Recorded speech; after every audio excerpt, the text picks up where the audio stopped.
Hi hello ನಮಸ್ಕಾರ, welcome back my YouTube channel. So ಇವತ್ತು ನಾನು ಎಕ್ಸ್ಪ್ಲೈನ್ ಮಾಡ್ತಿರೋ ಟಾಪಿಕ್ BPO. ಸೊ BPOದ ಬಗ್ಗೆ ನಾನಿಲ್ಲಿ ಎಕ್ಸ್ಪ್ಲೈನ್ ಮಾಡ್ತಾ ಇರುವಂಥದ್ದು. BPO ಅಂದರೆ ಬಿಸ್ನೆಸ್ ಪ್ರೊಸೆಸ್ ಔಟ್ಸೋರ್ಸಿಂಗ್. ಸೊ ನಾನು ಒಬ್ಬ BPO ಎಂಪ್ಲಾಯಿಯಾಗಿ BPO ಬಗ್ಗೆ ಒಂದು ಸ್ಮಾಲ್ ವೀಡಿಯೋಸ್ ಮಾಡುವ, ಅಂದರೆ BPO ಅಂದರೆ ಅದರ ಬಗ್ಗೆ ಇನ್ಫಾರ್ಮೇಷನ್ ಕೊಡುವ ಅಂತ ಹೇಳಿ ನಾನೊಂದು ಸ್ಮಾಲ್ ವೀಡಿಯೋನ ಮಾಡ್ತಾಯಿದ್ದೇನೆ. ಓಕೆ, BPOದಲ್ಲಿ it easy to get job, ಅಂದರೆ BPO ಫೀಲ್ಡಲ್ಲಿ ನಿಮಗೆ ಈಸಿಯಾಗಿ ಜಾಬ್ ಕೂಡ ಸಿಗುವಂಥದ್ದು. ಓಕೆ, ಸೊ ಯಾವುದೇ ಫೀಲ್ಡಲ್ಲಿ ಕಲ್ತಿರಲಿ, ನೀವು ಯಾವುದೇ ಫೀಲ್ಡಿಂದ ಬಂದಿರಲಿ, BPOಗೆ ತುಂಬ ಈಸಿಯಾಗಿ ಸಿಗುವಂಥ ಜಾಬ್. ಓಕೆ, BPO ಅಂದರೆ ಏನು? BPO means when a company hires an external company to perform a business task or function. ಅಂದರೆ ಒಂದು ಕಂಪೆನಿ, ಅಂದರೆ ಒಂದು ದೊಡ್ಡ ಒಂದು ಕಂಪೆನಿ ತನ್ನ ಕೆಲವು ಕೆಲಸಗಳಿಗೆ ಬೇರೊಂದು ವಿಶೇಷವಾದ ಹೊರಗಿನ ಸ್ಮಾಲ್ ಕಂಪೆನಿಯ ಜೊತೆಗೆ ಕಾಂಟ್ರ್ಯಾಕ್ಟ್ ನೀಡುವಂಥದ್ದು. ಈ ಹೊರಗಿನ ಕಂಪೆನಿಯನ್ನು ನಾವು ಇಲ್ಲಿ BPO ಅಂತ ಕರಿತೇವೆ. ಓಕೆ, ಸೊ ಒಂದು ಸ್ಮಾಲ್ ಕಂಪನಿಗೆ ಕಾಂಟ್ರ್ಯಾಕ್ಟನ್ನು ಕೊಡುವಂಥದ್ದು ಸ್ಮಾಲ್ ಕಂಪೆನಿಯನ್ನು ನಾವು BPO ಅಂತ ಕರಿತೇವೆ. ಓಕೆ, BPOದಲ್ಲಿ ದೇರ್ ಆರ್ ಮೇಯ್ನಾಗಿ 2 ಆಪರೇಷನ್ಸ್ ನಡೆಯುವಂಥದ್ದು. ಒಂದು ಬ್ಯಾಕ್ ಆಫೀಸ್ ಆಪರೇಷನ್ ಮತ್ತೊಂದು ಫ್ರಂಟ್ ಆಫೀಸ್ ಆಪರೇಷನ್. ಓಕೆ, ಈಗ ಫಾರ್ ಎಕ್ಸಾಂಪಲ್ ಒಂದು ದೊಡ್ಡ ಕಂಪೆನಿ ಇದೆ. ಓಕೆ, ಅದು ತನ್ನ ಬ್ಯಾಕ್ ಆಫೀಸ್ ಆಪರೇಷನ್ ಅಥವಾ ಫ್ರಂಟ್ ಆಫೀಸ್ ಆಪರೇಷನನ್ನು ಬೇರೆ ಒಂದು ಸ್ಮಾಲ್ ಕಂಪೆನಿಗೆ ವರ್ಗಾಯಿಸ್ತಾ ಇದ್ದಾರೆ. ಈ ವರ್ಗಾಯಿಸುವಂಥ ಈ ಸ್ಮಾಲ್ ಕಂಪೆನಿಯನ್ನು ನಾವು ಇಲ್ಲಿ BPO ಅಂತಲೇ ಕರೆಯುವಂಥದ್ದು. ಓಕೆ, ಇಲ್ಲಿ ನಿಮಗೆ ಮೇಯ್ನಾಗಿ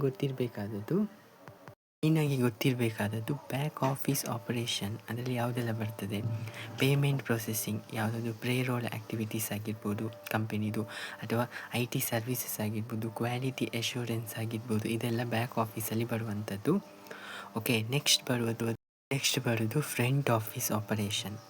ಫ್ರಂಟ್ ಆಫೀಸ್ ಆಪರೇಷನ್ ಅಂತ ಹೇಳಿದರೆ marketing, sales, customer service, customer relation, ಇದೆಲ್ಲ ಕಸ್ಟಮರ್ ಕೇರ್, ಸೊ ಇದೆಲ್ಲ ಬರುವಂಥದ್ದು ಫ್ರಂಟ್ ಆಫೀಸಲ್ಲಿ.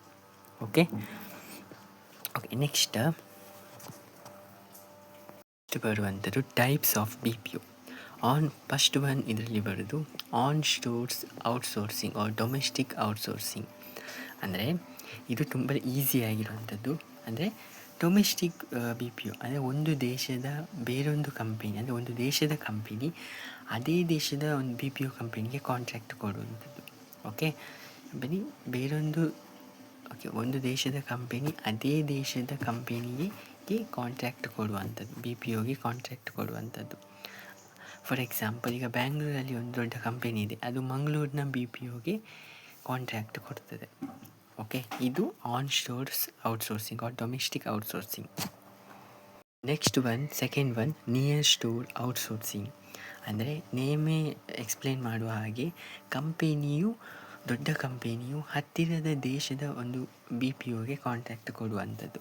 ಫಾರ್ ಎಕ್ಸಾಂಪಲ್, ಈಗ ಅಮೇರಿಕಾದಲ್ಲಿ ಒಂದು ದೊಡ್ಡ ಕಂಪೆನಿ ಇದೆ, ಅದು ಕೆನಡಾ ಅಥವಾ ಮೆಕ್ಸಿಕೋ ದೇಶದಲ್ಲಿರುವಂಥ ಒಂದು BPOಗೆ ಕಾಂಟ್ರ್ಯಾಕ್ಟ್ ಕೊಡುವಂಥದ್ದನ್ನು ನಾವಿಲ್ಲಿ ನಿಯರ್ ಸ್ಟೋರ್ ಔಟ್ಸೋರ್ಸಿಂಗ್ ಅಂತ ಕರಿತೇವೆ. Okay, next third one of store outsourcing. ಅಂದರೆ ಅದರ ಅಪೋಸಿಟ್, ಒಂದು ದೊಡ್ಡ ಕಂಪೆನಿಯು ದೂರದ ದೇಶದ BPOಗಳಿಗೆ ಕಾಂಟ್ರ್ಯಾಕ್ಟನ್ನು ಕೊಡುವಂಥದ್ದು. ಅಂದರೆ ಈಗ ಅಮೇರಿಕದ ಒಂದು ಕಂಪೆನಿ ನೆಕ್ಸ್ಟ್ ಬೇರೆ ಯಾವುದೊಂದು ದೂರದ ದೇಶದ BPOಗಳಿಗೆ ಕಾಂಟ್ರ್ಯಾಕ್ಟನ್ನು ಕೊಡುವಂಥದ್ದು. ಓಕೆ, ಇದನ್ನು ನಾವು ಆಫ್ ಸ್ಟೋರ್ ಔಟ್ಸೋರ್ಸಿಂಗ್ ಅಂತ ಕರಿತೇವೆ. ಓಕೆ, ನೆಕ್ಸ್ಟ್ ತುಂಬ ಟಾಪಿಕ್ ಇದೆ BPOದ ಬಗ್ಗೆ, ಉಳಿದದನ್ನು ನಾನು ನೆಕ್ಸ್ಟ್ ಕ್ಲಾಸಲ್ಲಿ ಎಕ್ಸ್ಪ್ಲೇನ್ ಮಾಡ್ತೇನೆ. Okay, thank you. ಪ್ಲೀಸ್ ಈ ಚಾನಲ್ನ ಲೈಕ್ ಮಾಡಿ, ಸಬ್ಸ್ಕ್ರೈಬ್ ಮಾಡಿ ಆ್ಯಂಡ್ ಶೇರ್ ಮಾಡಿ. ಸೊ ಮೋರ್ ಇನ್ಫಾರ್ಮೇಷನ್ಗೆ ನೆಕ್ಸ್ಟ್ ವಿಡಿಯೋ ನಾನು ಮಾಡ್ತೇನೆ. Thank you.